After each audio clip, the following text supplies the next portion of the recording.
जब जीवन की कोमल लहरें हमारे दिल को छूती हैं, तो कभी सुख की हल्की फुहार हमारे मन को भिगो देती है, तो कभी दुख की ठंडी साए हमारे आंसुओं को बुला लेती हैं।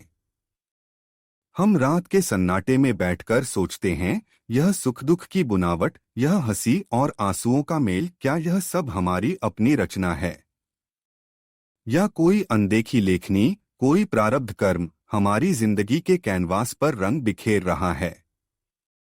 यह सवाल हमारे दिल में एक ऐसी तड़प जगा देते हैं, जैसे कोई खोया हुआ पंछी अपने घोंसले की पुकार सुन ले। लेकिन रमण महर्षि का दर्शन इस तड़प को एक ऐसी शांति में डुबो देता है, जो हमारे हर घाव को ममता से सहला देती है। उनके शब्द एक दीपक की तरह हैं, जो हमारे मन के स्याह अंधेरे में कोमल रोशनी बिखेरता है और हमें उस अनंत आलोक की ओर ले जाता है, जहां प्रारब्ध की छाया भी पिघल जाती है। आइए उनके गहरे दर्शन के सहारे प्रारब्ध कर्म के इस रहस्यमयी समुद्र में गोता लगाएं और जाने कि कैसे हम इसके बंधनों से मुक्त होकर अपनी आत्मा के अनंत आनंद में डूब सकते हैं। रमण महर्षि कहते थे, प्रारब्ध कर्म वह है जो तुम्हारे लिए लिखा गया है, लेकिन तुम्हारी आत्मा उस लेखक से कहीं ऊपर है। यह शब्द हमारे दिल को गहरे तक छूते हैं, जैसे कोई माँ अपने रोते बच्चे को सीने से लगाकर उसकी हर आह को चुप करा दे। प्रारब्ध कर्म को हम एक ऐसी नदी मानते हैं, जिसका प्रवाह हमारे पिछले कर्मों की गहराइयों से आता है। यह वह हिस्सा है जो इस जन्म में हमें सुख के फूलों और दुख के कांटों के रूप में मिलता है। हम अपने जीवन को एक कविता की तरह देखते हैं, जिसमें हर पंक्ति प्रारब्ध की स्याही से लिखी गई है। कभी सुख की मधुर धुन हमें थिरकने को मजबूर करती है, तो कभी दुख की करुण रागिनी हमारे आंसुओं को बुला लेती है। हम सोचते हैं कि शायद हमारा हर कदम, हर सांस इस प्रारब्ध की डोर से बंधा है। लेकिन रमण महर्षि हमें एक गहरी सांत्वना देते हैं, कर्म का फल केवल उस तक रहता है जो अपने को कर्ता मानता है। यह विचार हमारे मन में एक कोमल लहर पैदा करता है, जैसे कोई शांत सरोवर में चांदनी की किरणें बिखेर दे। यह हमें यह विश्वास दिलाता है कि हम प्रारब्ध के बंधन से मुक्त हो सकते हैं, अगर हम अपनी आत्मा की अनंतता को छू लें। यह एक ऐसी पुकार है जो हमारे दिल को गले लगाकर कहती है, तुम्हारा सच्चा स्वरूप इस नदी के प्रवाह से कहीं ऊपर है, वह अनंत सागर है। एक बार एक भक्त रमण महर्षि के पास आया। उसका दिल प्रारब्ध के बोझ से टूट रहा था।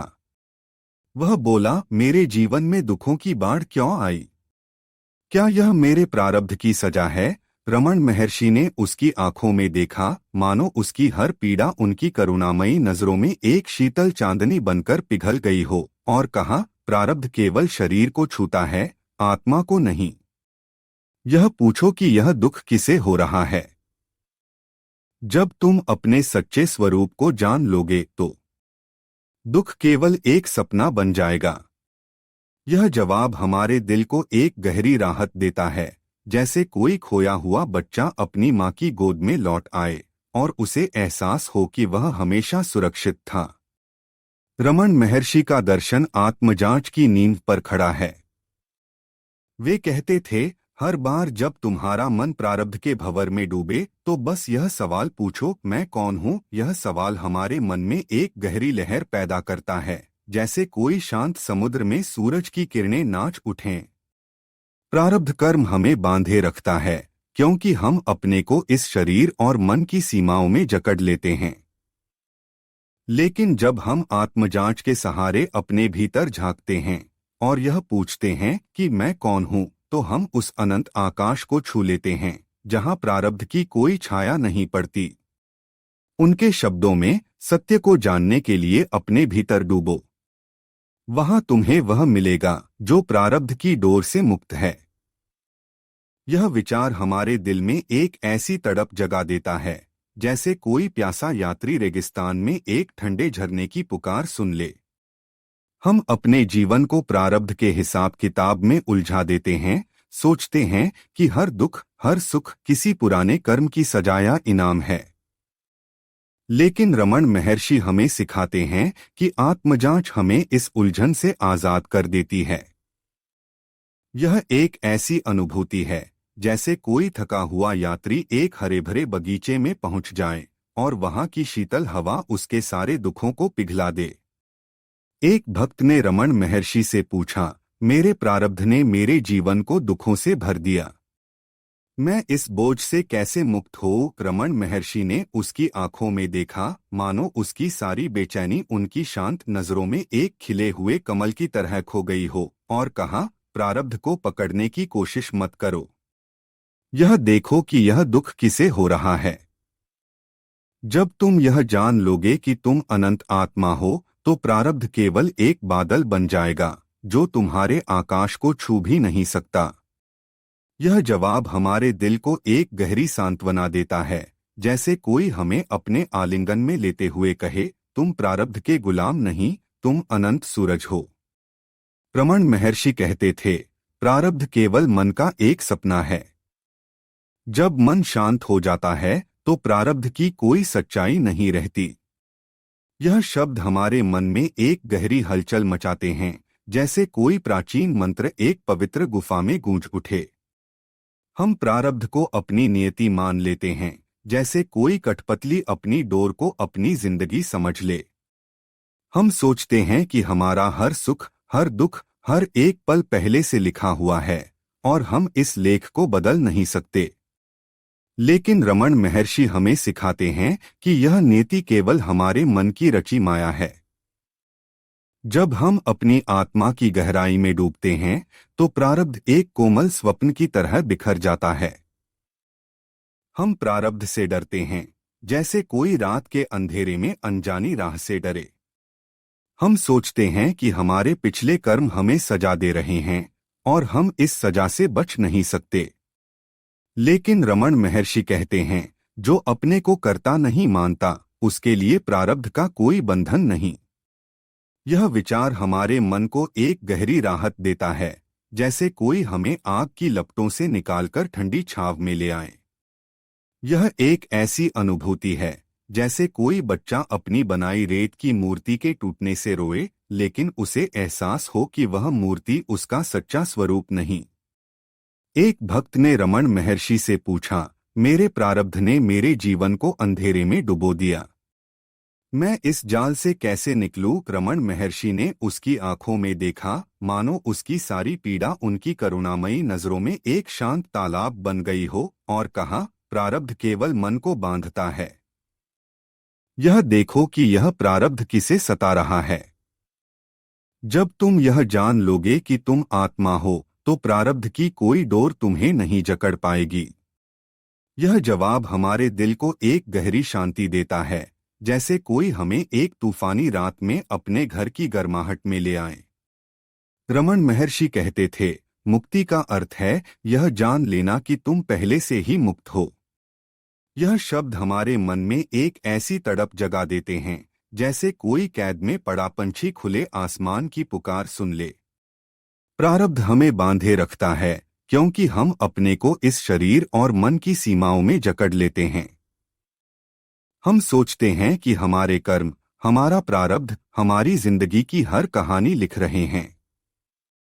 लेकिन रमण महर्षि हमें सिखाते हैं, जो अपने सच्चे स्वरूप को जान लेता है, उसके लिए न कर्म है, न प्रारब्ध। यह विचार हमारे हृदय को एक कोमल आलिंगन में लपेट लेता है, जैसे एक थका हुआ यात्री बरगद के वृक्ष की छाया में विश्राम पाता है। हम अपने प्रारब्ध को एक भारी बोझ की तरह ढोते हैं, जैसे कोई यात्री अपनी पीठ पर अनचाहा भार लादे अनजानी राहों पर भटक रहा हो। लेकिन रमण महर्षि हमें कहते हैं कि हमारी आत्मा इस बोझ से पहले से ही मुक्त है। जब हम आत्मजांच के सहारे अपने सच्चे स्वरूप को जान लेते हैं, तो प्रारब्ध केवल एक हल्का बादल बन जाता है, जो हमारे अनंत आकाश को छू भी नहीं पाता। यह एक ऐसी अनुभूति है जैसे कोई पंछी पिंजरे की सलाखों को तोड़कर अनंत आकाश में उड़ान भर ले। एक भक्त ने रमण महर्षि से पूछा, मेरे प्रारब्ध ने मुझे जकड़ रखा है, मैं इस बंधन से कैसे मुक्त हो? रमण महर्षि ने उसकी आंखों में देखा, मानो उसकी सारी तड़प उनकी नजरों में एक शांत नदी बनकर बह गई हो, और कहा, प्रारब्ध को एक स्वप्न की तरह देखो। यह पूछो कि यह बंधन किसे लिए है। जब तुम यह जान लोगे कि तुम अनंत आत्मा हो, तो प्रारब्ध की कोई शक्ति तुम्हें नहीं बांध पाएगी। यह जवाब हमारे दिल को एक गहरी सांत्वना देता है, जैसे कोई हमें एक तूफानी समुद्र से निकालकर शांत किनारे पर ले आए। रमण महर्षि कहते थे, आत्मा का कोई आना जाना नहीं। वह हमेशा एक ही स्थान पर रहती है, सत्य में, चेतना में, आनंद में। यह विचार हमारे हृदय में गहन शांति लाता है, जैसे एक प्यासी आत्मा रेगिस्तान की गहराई में शाश्वत झरने को खोज लेती है।